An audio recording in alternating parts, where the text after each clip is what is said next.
Coach, group this spring, what have you seen and how has this been for them as a group in a kicking game or what have you?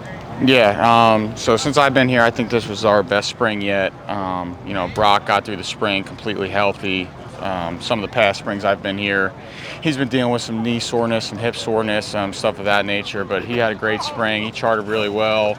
And then Justin Dewars, who was with us last year as a true freshman, he really emerged this spring. He did some great things in both the field goal kicking game, kickoff game, and then integrating Caden Schickel, our new long snapper from Michigan State. He did a nice job. And Stone Owens, who was with us last year as well as a true freshman, he is definitely developing into the positive for sure. And then returners-wise, we got some good guys coming back with Martellin Jr., and then we're really excited about Cole Adams coming over from Alabama. He's been doing a good job back there. With how good Brock has already been his last couple years, is there ways that he can get even better? Yeah, absolutely. The things we work on with Brock now are kind of back to the fundamentals. I think some things we focus on with Brock have been those short space field goals in tight. People don't talk about those a lot of the time. So balls on the 6-yard line on the left hash, those are kicks that often get lost in the shuffle. Not that Brock has underperformed on those kicks, but those are always good to keep, at the front of our script when we start charting. But I always think there's ways for guys to evolve, and like today, for example, we started moving back. Primarily, our kicking work is going to take place in between 40 and 49 yards. That's where the bulk of those kicks come from. So we started stretching back into that 55, 60 area today, and just to see how far we can really get with him so he can be trusted to go out there and make kicks from deep range, which he's done in games before, but those are always good to keep seeing. Can you talk about Justin Dewars, just what he brings in terms of his accuracy and his range? Yeah, Justin Dewars has a monster leg. So Justin played in 4 games last year, which was able to save his red shirt, which was good. The LSU game, we decided to go with Justin on kickoff, and if you guys remember, he did a great job. Had some big kicks in the fourth quarter to keep the ball away from a dynamic returner.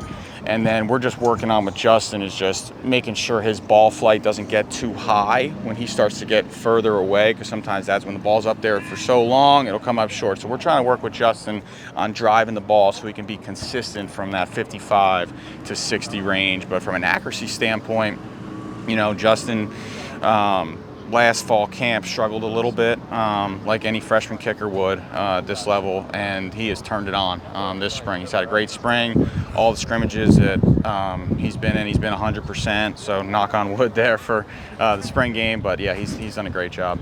How beneficial is it to have a backup kicker with that good of range? Oh, it's extremely beneficial. We're extremely fortunate to have Justin. And then what's good about Justin is I've, over the course of my career, sometimes you got a backup kicker that is a kickoff guy. You can really only trust him to go out there and kick off. Justin, we got confidence in him. If his number's called, he's going to go out there and produce on field goal and kickoffs, whatever we need from him.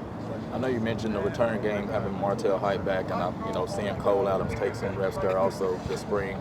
Do you have any kind of mindset of where you all may lead with that, since you have such a versatile group there? Yeah, you're talking in the punt return game more. Return. Yeah, the punt return game's fluid right now. So you got Martell, you got Cole, and another guy we trust a lot is Tristan Brown. Tristan Brown does a great job back there. Sometimes he gets lost in the shuffle a little bit, but he's a reliable football player, a reliable punt returner again. But 2024, Martell was an all-conference SEC returner.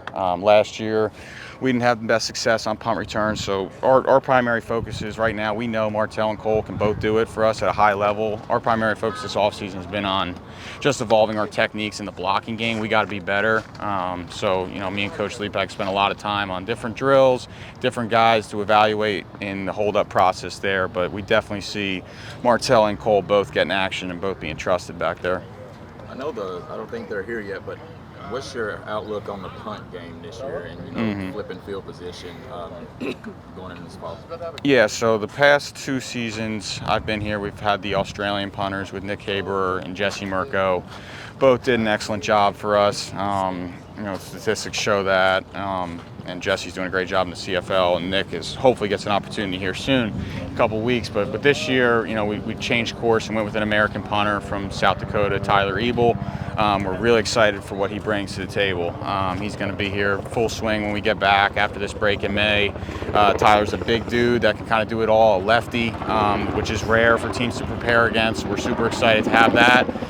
He can roll out a little bit, he can punt in the pocket, but experienced punter who also has a lot of experience holding, so that's going to be good with him holding for Brock and that operation there. But super excited to get Tyler here with all of his experience.